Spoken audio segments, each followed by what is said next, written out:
Hello everyone. तो आज हमारा जो टॉपिक है जिसे हम पढ़ने जा रहे हैं वो है टेम्परेचर कन्वर्जन का प्रोग्राम।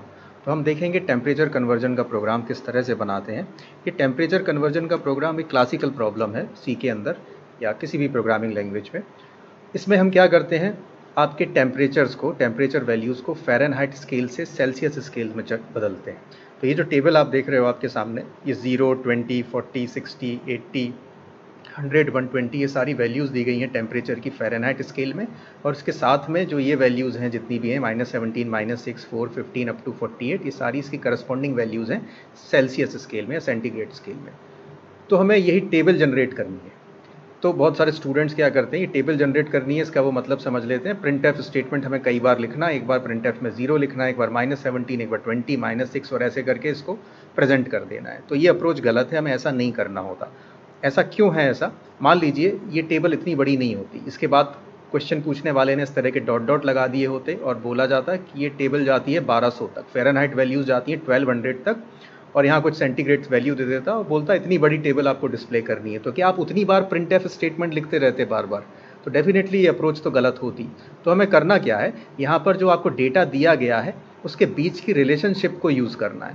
फॉर एग्जाम्पल अगर आप देखोगे यहाँ पर ये फ़ारेनहाइट है और उसके बाजू में सेल्सियस में टेम्परेचर दिया है, और आप जानते हो कि फ़ारेनहाइट से सेल्सियस में बदलने का जो तरीका होता है वो हमने अपनी 9th, 10th, 11th स्टैंडर्ड में पढ़ रखा है। वो था C/5 = F-32 होल अपॉन 9। तो अगर where C is the value of temperature in Celsius scale and F is the value of temperature in Fahrenheit scale. तो अगर आपको फ़ारेनहाइट स्केल में आपके टेम्परेचर की वैल्यू पता है तो आप C में, सेंटीग्रेड में बड़े आसानी से निकाल सकते हैं। अगर इस इक्वेशन को सब्सटीट्यूट करूँ मैं तो मेरे पास ये इक्वेशन कुछ इस तरह से आ जाएगी, C = 5 ×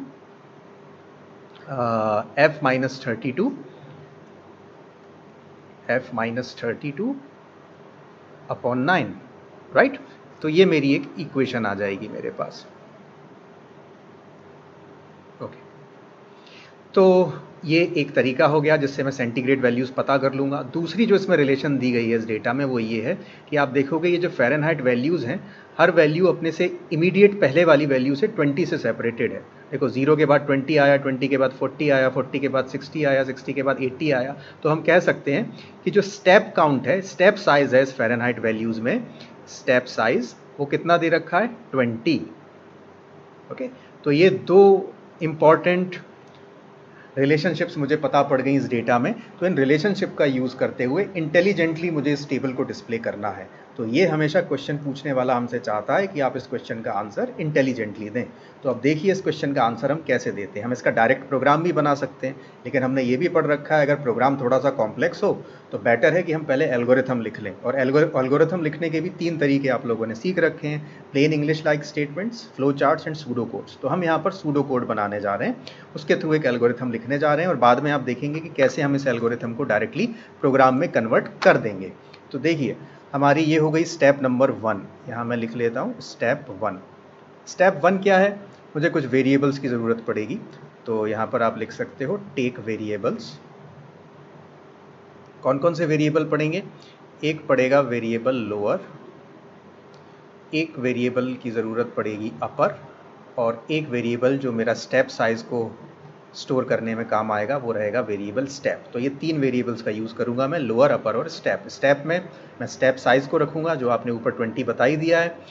लोअर में रखूँगा मैं लोअर फ़ारेनहाइट वैल्यू। आपको पता है इस टेबल में lower Fahrenheit value, lowest Fahrenheit value कितनी दी है? 0। और अपर यानी हाईएस्ट फ़ारेनहाइट वैल्यू कितनी दी है? 120। तो इससे मुझे पता रहेगा कि इस टेबल को मुझे कहाँ से कहाँ तक बनाना है। अगर उसने बोला होता 1200 तक बनाना है तो मैं अपर की वैल्यू क्या रखता?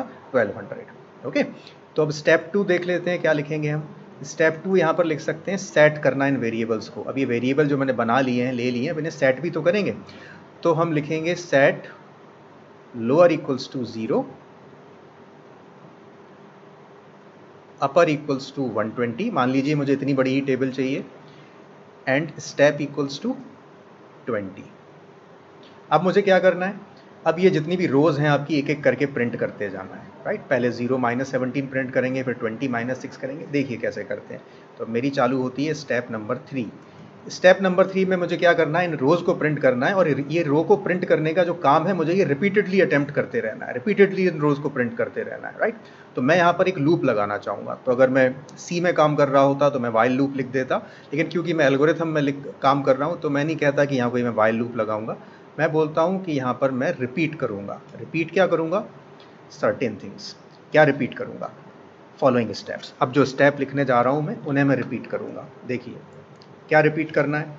सबसे पहला काम कि भाई आपको आपकी स्क्रीन पर प्रिंट कर देना है ये लोअर वैल्यू, यानी फ़ारेनहाइट वैल्यू। ठीक है भाई, कर दिया। उसके बाद आपको इस लोअर के बाजू में प्रिंट करना है करस्पॉन्डिंग सेल्सियस वैल्यू। और सेल्सियस वैल्यू कैसे निकालेंगे? सेल्सियस वैल्यू निकालेंगे इस फॉर्मूले से। तो मैं यहाँ लिख देता हूँ प्रिंट 5 इंटू F माइनस 32/9। तो ये मुझे प्रिंट करना है।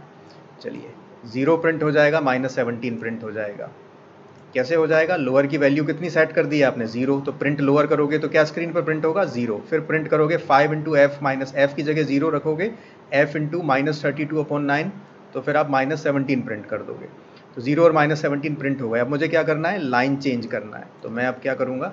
लाइन चेंज करूँगा। I will do print line change. मैंने लाइन चेंज कर दी। और अब क्या करना है? अब आपकी जो ये लोअर है ना, लोअर वेरिएबल जो शुरू में 0 था, अब इसे बढ़ा के कितना कर देना है? 20। तो आप यहाँ पर लिखेंगे लोअर इक्वल्स टू, लोअर की नई वैल्यू हो जाए लोअर की पुरानी वैल्यू प्लस स्टेप। स्टेप आपने ऊपर 20 ले लिए। देखो ऐसा मैं क्यों कर रहा हूँ, क्योंकि शुरू में आपका 0 था। 0 के बाद नेक्स्ट लाइन में लोअर की वैल्यू कितनी होगी? 20। तो कैसे हुई? 0 में आपने क्या ऐड करा? Step size. स्टेप साइज कितना है? 20। तो ये आ गया। अब 20 में जब स्टेप साइज ऐड करेंगे तो तीसरी लाइन की लोअर वैल्यू आ जाएगी, यानी कि 40। या फिर हम ऐसा भी कह सकते हैं कि थर्ड वाला जो फ़ारेनहाइट वैल्यू है वो आ जाएगी। इसमें जब 20 ऐड करेंगे, स्टेप साइज ऐड करेंगे, तो नेक्स्ट फ़ारेनहाइट वैल्यू आ जाएगी 60, यानी कि नेक्स्ट लोअर वैल्यू आ जाएगी।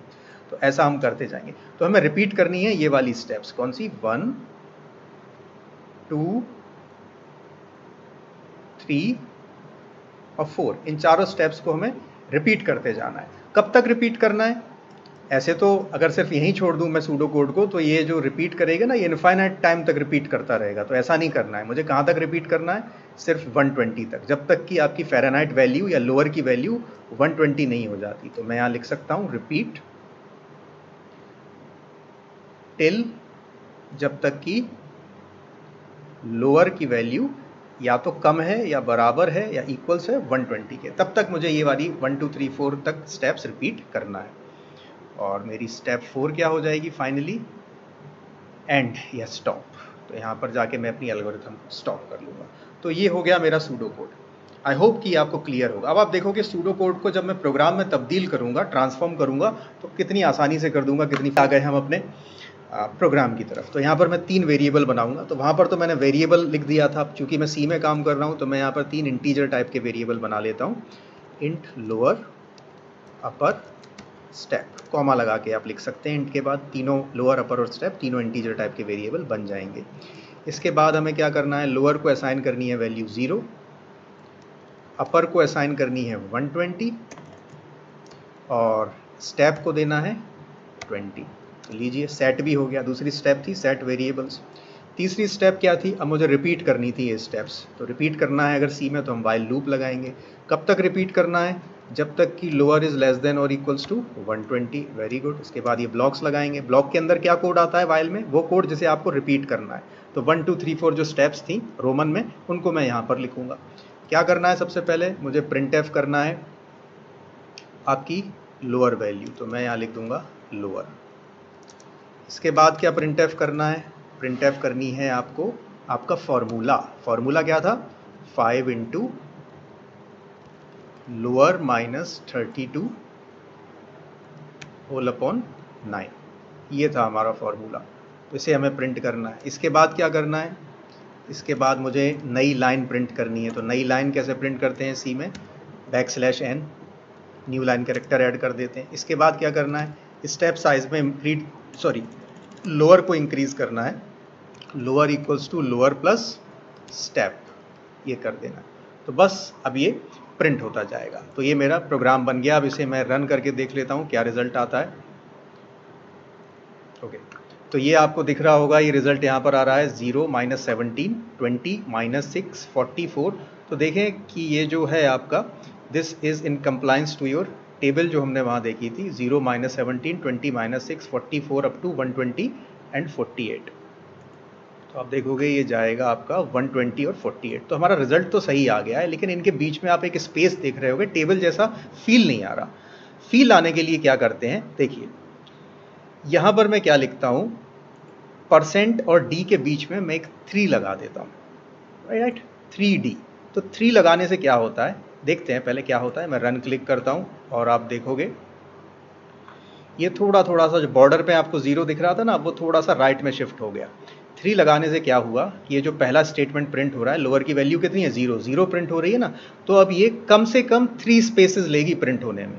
क्या मतलब होता है परसेंट 3D लिखने का, अगर आप कोई नंबर लगा देते हैं परसेंट और फॉर्मेट स्पेसिफायर में, परसेंटेज और डी के बीच में, तो इसका मतलब ये हो जाता है कि अब ये वैल्यू प्रिंट होने में कम से कम 3 स्पेसेस लेगी। 3 मतलब इसकी जो विड्थ होगी वो 3 स्पेसेस लॉन्ग होगी कम से कम। तो आप देखो यहाँ से अगर इस बॉर्डर से मैं मैच करूँ तो आप देखोगे 1 स्पेस 2 स्पेस तीसरा स्पेस, जो तीसरा स्पेस है ना उस पर 0 बन के आया है।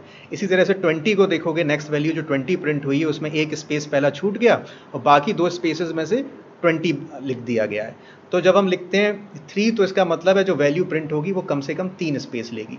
इसी तरह से दूसरा वाला प्रिंट एफ है ना, इसमें मैं लिख देता हूँ 6 और देखते हैं अब क्या होगा। अब मैंने यहाँ पर लिखा 6, तो आप देखोगे कि आपका रिजल्ट आ गया बिल्कुल प्रॉपर। तो ये पहली वैल्यू 0, इसने प्रिंट होने में 3 स्पेसेस लिए लेफ्ट बॉर्डर से, 1 स्पेस 2 स्पेस और तीसरे स्पेस पे 0 जुड़ा।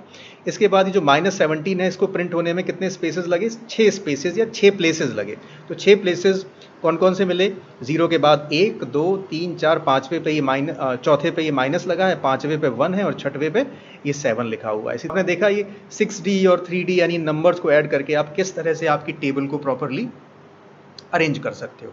तो आई होप ये प्रोग्राम आपको ठीक ठाक समझ में आया होगा, और अगर ये वीडियो आपको पसंद आया है तो इसे फटाफट अभी के अभी लाइक कर दो, इस प्रोग्राम को, इस वीडियो को अपने दोस्तों के साथ खूब शेयर करो, और हाँ, अगर चैनल को ऑलरेडी सब्सक्राइब नहीं किया है तो उसे सब्सक्राइब कर लो।